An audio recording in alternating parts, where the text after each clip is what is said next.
Movie के starting scene में हमें एक लड़का दिखाया जाता है जिसका नाम होता है लाइट।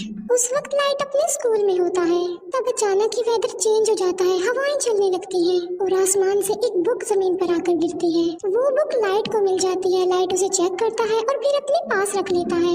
यहाँ पर हम ये जान पाते हैं कि ये कोई आम बुक नहीं थी, बल्कि ये एक एंशिएंट बुक थी। तभी वहाँ पर बारिश भी होने लगती है। अंदर जाते हुए लाइट देखता है कि स्कूल का एक नॉटी लड़का दूसरे लड़के को परेशान कर रहा है और लाइट उस लड़के को ऐसा करने से मना करता है, जबकि बदले में वो लड़का लाइट को पंच मारता है। लाइट के साथ साथ उसका बैग भी जमीन पर गिर जाता है। एक टीचर को लाइट के बैग से दूसरे स्टूडेंट्स के होमवर्क मिल जाते हैं। यहाँ पर लाइट का ये सीक्रेट रिवील हो जाता है कि वो दूसरे स्टूडेंट्स के होमवर्क करता है।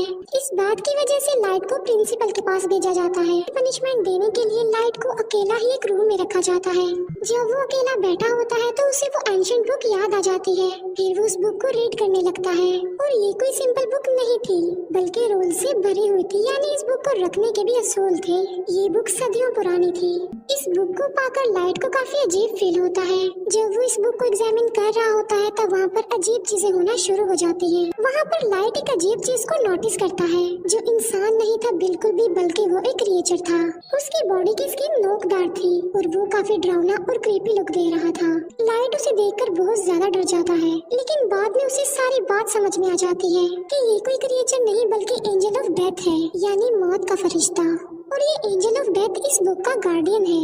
एंजल ऑफ डेथ लाइट को इस बुक की रियलिटी बताता है कि ये क्या क्या कर सकती है। इस बुक में कुछ स्पेसिफिक नोट्स हैं जिन्हें डेथ नोट्स कहा गया है। जिस इंसान के पास ये बुक होती है वही इसका ऑनर होता है, यानी उस वक्त इस बुक का ऑनर लाइट था। इस बुक की बड़ी बात ये है कि इसके डेथ नोट्स पर जिसका भी नाम लिखा जाएगा वो मर जाएगा। बुक का मालिक किसी को भी अपनी पसंद के तरीके से मार सकता है, लाइक वो कोई भी तरीका चूज करके बुक में राइट कर दे तो मरने वाला सेम उसी मेथड उसी पैटर्न से ही मरेगा। लेकिन ऐसा करने के लिए ऑनर को कुछ रूल्स को फॉलो करना होगा। लाइट फिलहाल तो इस बात पर बिलीव नहीं करता। बुक के साथ जो एंजल ऑफ डेथ होता है वो सिर्फ उसी इंसान को नजर आता है जो बुक का ऑनर होता है उस वक्त। अब एंजल ऑफ डेथ लाइट को बताता है कि 7 दिन में उसने इस बुक में एक नाम तो जरूर लिखना है, और अगर उसने ऐसा ना किया और किसी का भी नाम इस बुक में ना लिखा तो ये बुक किसी और के पास चली जाएगी। किसी का भी नाम बुक में लिखने की शर्त ये है कि ऑनर को उस पर्सन का ओरिजिनल नेम और फेस जरूर याद होने चाहिए, और मौत का कोई एक तरीका लिखा जाएगा जो एक्चुअल में होता है। एंजल ऑफ डेथ लाइट को कहता है कि तुम्हें जरूर इस बुक को आजमाना चाहिए। तभी लाइट विंडो से उस नोटी लड़के को देखता है जो उस वक्त भी किसी को परेशान कर रहा होता है और उसने लाइट को भी मारा था। एंजल ऑफ डेथ की बात मानकर लाइट उस बुक में उसी लड़के का नाम राइट कर देता है, और उस लड़के की मौत का वो ये तरीका लिखता है कि उसका सर क्रश होगा। फिर हम बाहर का नजारा देखते हैं जो कि अचानक से बदल जाता है। 2 गाड़ियां आपस में टकरा जाती हैं और एक गाड़ी में लोहे की लेडर्स पड़ी हुई थी, जिससे सच में उस लड़के का सर क्रश हो जाता है। लाइट समेत सब लोग ये देखकर काफी हैरान रह जाते हैं। ये सब कुछ देखकर अब लाइट को भी यकीन आ गया था कि जो कुछ भी उसे एंजल ऑफ डेथ ने बताया है वो सच है। इसी वजह से लाइट काफी डर जाता है। एंजल ऑफ डेथ लाइट को बताता है कि तुम इस बुक की मदद से बहुत कुछ कर सकते हो, लेकिन अगर तुम इस बुक को लेना नहीं चाहते तो मैं इसका मालिक किसी और को बना दूंगा। इसके बाद लाइट अपने घर वापस आ जाता है। घर में हम लाइट के फादर को देखते हैं जो कि एक डिटेक्टिव थे। फिर हमें दिखाया जाता है कि कुछ साल पहले एक क्रिमिनल ने लाइट की मदर का मर्डर कर दिया था, लेकिन वो क्रिमिनल सबूत न होने की वजह से खुला घूम रहा था। इस बात की वजह से दोनों बाप बेटे के रिलेशन भी कुछ खास नहीं थे। लाइट अपने फादर से नाराज होता है कि आप मेरी मदर की मौत का बदला नहीं ले रहे हैं। इस बात को लेकर लाइट हमेशा अपसेट ही रहता था। फिर लाइट को एक आइडिया आता है कि मैं उस क्रिमिनल का नाम भी उस डेथ नोट में लिख देता हूँ, और वो ऐसा ही करता है। उस क्रिमिनल का नाम वो डेथ नोट में लिख देता है। फिर हमें वही क्रिमिनल दिखाया जाता है जो कि अपने साथियों के साथ पार्टी कर रहा था, और सडन देखते ही देखते सबकी आंखों के सामने उसकी मौत हो जाती है। जब बाप बेटे को उस क्रिमिनल की डेथ की खबर मिलती है तो वो काफी खुश हो जाते हैं। यहाँ पर लाइट ने अपनी मदर की डेथ का बदला भी ले लिया, और लाइट और उसके फादर का रिलेशन भी अच्छा हो गया। फिर लाइट सोचता है कि आखिर इस बुक की पावर को अच्छे कामों के लिए कैसे इस्तेमाल किया जाए। लाइट स्कूल में बैठा हुआ ये बात सोच रहा था, तभी लाइट के पास एक लड़की आ जाती है जिसका नाम होता है मिया। मिया लाइट की बेस्ट फ्रेंड होती है। इसी वजह से लाइट उसे अपना ये सीक्रेट बता देता है कि मुझे एक मिस्टीरियस बुक मिली है जिस पर अगर किसी का नाम लिख दें तो वो मर जाता है। लेकिन मिया इस बात का बिलीव नहीं करती। इस बात को प्रूव करने के लिए लाइट मिया को लाइव न्यूज दिखाता है जहाँ एक किलर दिखाया जाता है। लाइट उस किलर के बारे में डेथ नोट में लिख देता है कि एक गाड़ी उसे हिट कर देगी जिसकी वजह से वो मर जाएगा। अब अब क्योंकि लाइट को उस क्रिमिनल का नाम और चेहरा मालूम थे तो बिल्कुल ऐसा ही होता है। ये देखकर मिया काफी शॉक्ड रह जाती है। वो प्लान बनाते हैं कि अब हम एक बड़ी ताकत के मालिक हैं और हम इस बुक की मदद से बुरे लोगों को इस दुनिया से मिटा देंगे। बुरे लोग यानी क्रिमिनल्स, किलर्स और इसी तरह के खतरनाक लोग। अब ऐसा करने के लिए उन्हें नाम और चेहरे इजीली इंटरनेट से मिल सकते थे, इसीलिए वो बुरे लोगों के नामों की एक लिस्ट बना लेते हैं और बुरे लोग आहिस्ता आहिस्ता मरने भी लगते हैं। यहाँ पर हम ये भी जान पाते हैं कि बुक का ऑनर मरने वाले पर अपना कंट्रोल भी कर सकता है। लाइट ने अपने लिए एक नाम चुना था और वो था कीरा, यानी जब भी कोई मरता था तो वहाँ पर लाइट कीरा लिख देता था ताकि बुरे लोगों में इस नाम की दहशत फैल जाए और वो गलत काम छोड़ दें कि अब सब क्रिमिनल्स और बुरे लोगों को मारने वाला कीरा आ गया है। और देखते ही देखते पूरी दुनिया में ये खबर वायरल हो जाती है कि कीरा नाम का कोई सीरियल किलर आ गया है जो सबको मारता जा रहा है। और कुछ लोग तो कीरा को सपोर्ट भी कर रहे थे कि ऐसे कम से कम दुनिया से बुरे लोग तो खत्म होंगे। अब क्योंकि था तो वो किलर ही, तो पुलिस उसे ढूंढना चाहती थी। अब क्योंकि कोई भी सबूत लाइट के खिलाफ नहीं था तो उस तक पहुंचना इम्पॉसिबल था। फिर एक इंटेलिजेंट डिटेक्टिव को इस केस के लिए हायर किया जाता है। इस डिटेक्टिव का नाम होता है एल, जो कि काफी स्मार्ट था, जो कि अपने फेस को हमेशा कवर रखता था और उसका ओरिजिनल नेम भी कोई भी नहीं जानता था। लाइट और मिया अपनी लाइफ में काफी खुश थे और 400 से ज्यादा लोगों को मार चुके थे। एल एक कॉन्फ्रेंस में अनाउंस करता है कि कीरा सबके सामने आ जाओ। एल क्योंकि काफी स्मार्ट था तो वो इस केस को स्टार्ट से ही देखता है। अब क्योंकि लाइट के फादर भी एक डिटेक्टिव थे तो एल उन्हें भी अपने साथ ही मिला देता है ताकि वो जल्द से जल्द कीरा तक पहुंच जाए। लाइट और मिया काफी वरीड हो जाते हैं क्योंकि उन्होंने कभी ये नहीं सोचा था कि उन्हें पकड़ने की साजिश भी की जाएगी, क्योंकि अभी तक तो वो मजे में थे। लेकिन एल की एंट्री ने उनकी टेंशन को बढ़ा दिया। लाइट अपने फादर से पूछता है कि अगर कीरा को पकड़ लिया तो उसके साथ क्या किया जाएगा।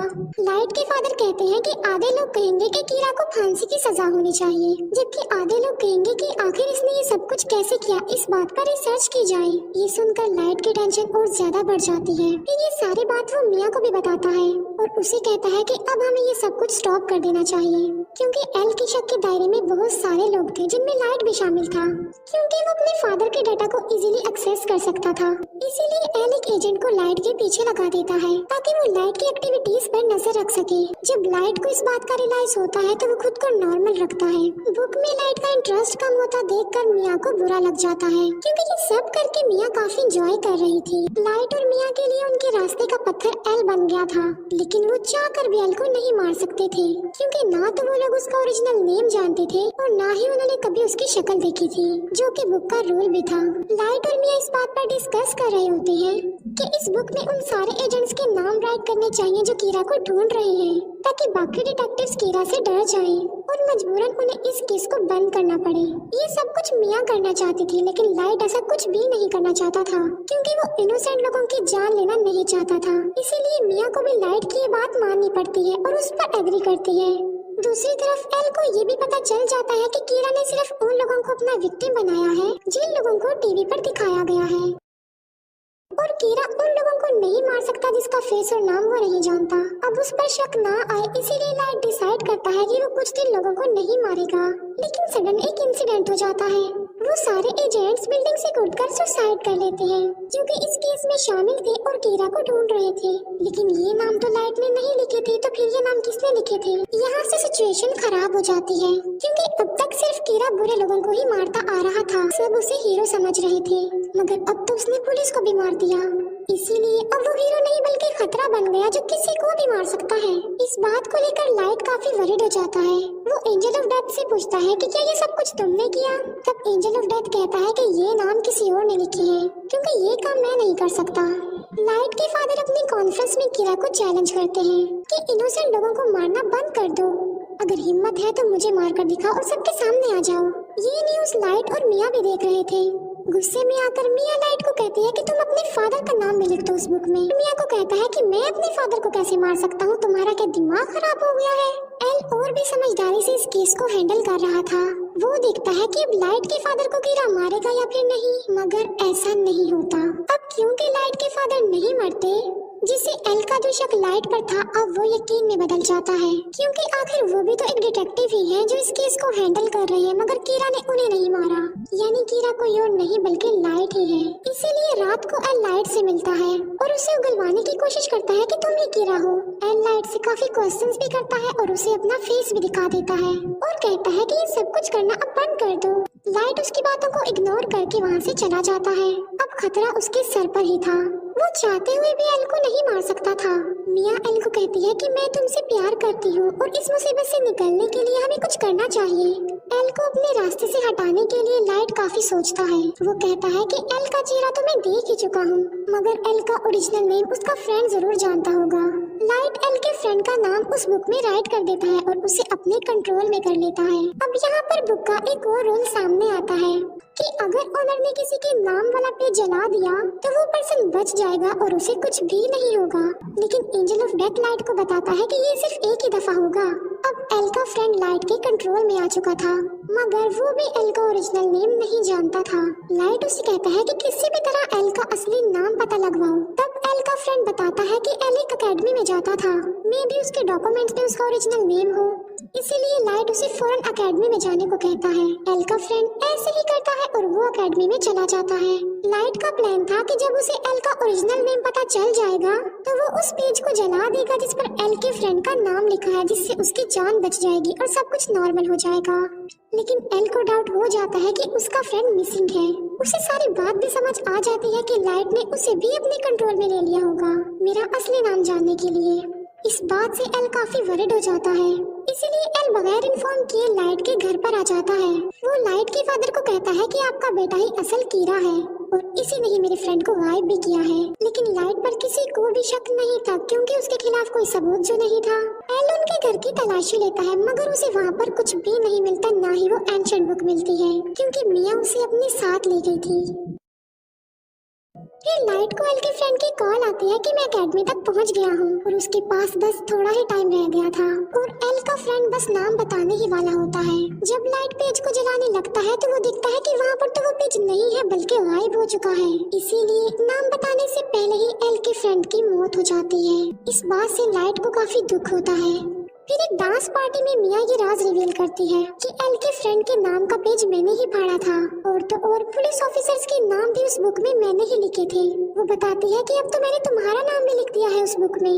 और लाइट की मौत का तरीका ये है कि आधी रात को उसकी हार्ट बीट बंद हो जाएगी और वो मर जाएगा। वो कहती है कि अगर तुम मुझे ये बुक दे दोगे तो मैं तुम्हारा नाम जला दूंगी। यानी मिया ने बुक हासिल करने के लिए लाइट को अपने प्यार के ट्रैप में फंसाया। जब एल को अपने फ्रेंड की डेथ का पता चलता है तो वो लाइट के पीछे पड़ जाता है। एल फिर लाइट को पकड़ ही लेता है, मगर एल वहाँ खड़े एक शेफ को कहता है कि ये कीरा है, मेरी हेल्प करो इसे पकड़ने में। लेकिन वो शेफ एल को ही बेहोश कर देता है क्योंकि वो कीरा का सपोर्टर जो था। भागते भागते लाइट मिया को भी अपने साथ ले जाता है और वो दोनों एक झूले में आ जाते हैं। दोनों ऊपर ही फंस जाते हैं और इतनी ही देर में वहाँ पर पुलिस भी आ जाती है। लाइट मिया को कहता है कि अगर तुम मुझसे प्यार करती हो तो इस बुक को तुम टच भी नहीं करोगी, हम एक होकर सब कुछ नॉर्मल कर देंगे। लेकिन मिया लालची थी तो वो उसकी बात नहीं मानती। वो उस बुक को लाइट से स्नैच कर लेती है।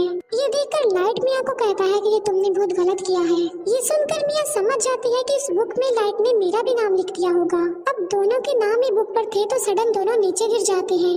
मिया की तो मौके पर ही मौत हो जाती है, लेकिन लाइट पानी में जाकर गिरता है। फिर हम लाइट को एक हॉस्पिटल में देखते हैं जो कि कोमा में चला गया था।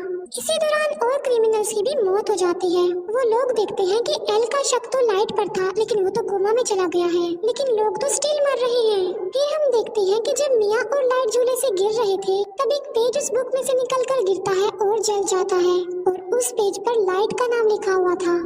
लाइट ने एक समझदारी की थी। जब उसे पता चला कि मिया ने उसका नाम लिख दिया तो उसने बुक में ये लिखा कि अगर मिया उससे ये बुक ले लेगी तो वो मारी जाएगी और वो पेज जिस पर लाइट का नाम लिखा हुआ है वो भी जल जाएगा और लाइट पानी में गिर जाएगा। इसी के साथ ही उसने बहुत सारे बुरे लोगों के नाम भी बुक में लिख दिए थे। एक बुरा डॉक्टर लाइट को पानी से बाहर निकालता है और उसे कोमा में भेज देता है और बाद में वही डॉक्टर सुसाइड कर लेता है। फिर एक और आदमी उस बुक को लेता है और उसमें बहुत सारे बुरे लोगों के नाम लिख देता है। बाद में वो आदमी उस बुक को लाइट के पास ले आता है। लाइट भी अब कोमा से बाहर आ चुका था। इसके बाद एल को सस्पेंड कर दिया जाता है। लेकिन वो एक आखिरी बार मिया के घर की तलाशी लेता है और वहाँ उसे मरने वाले सारे पुलिस ऑफिसर्स के नाम मिल जाते हैं, जिसकी वजह से सारा इल्जाम मिया पर आ जाता है। अब वो बुक लाइट के पास आ जाती है और वो भी बिल्कुल ठीक हो चुका था, लेकिन उसे नसीहत हो गई थी कि अब के बाद वो किसी पर भी ट्रस्ट नहीं करेगा। और इसी के साथ ही ये मूवी यहीं पर एंड हो जाती है। Thank you for watching.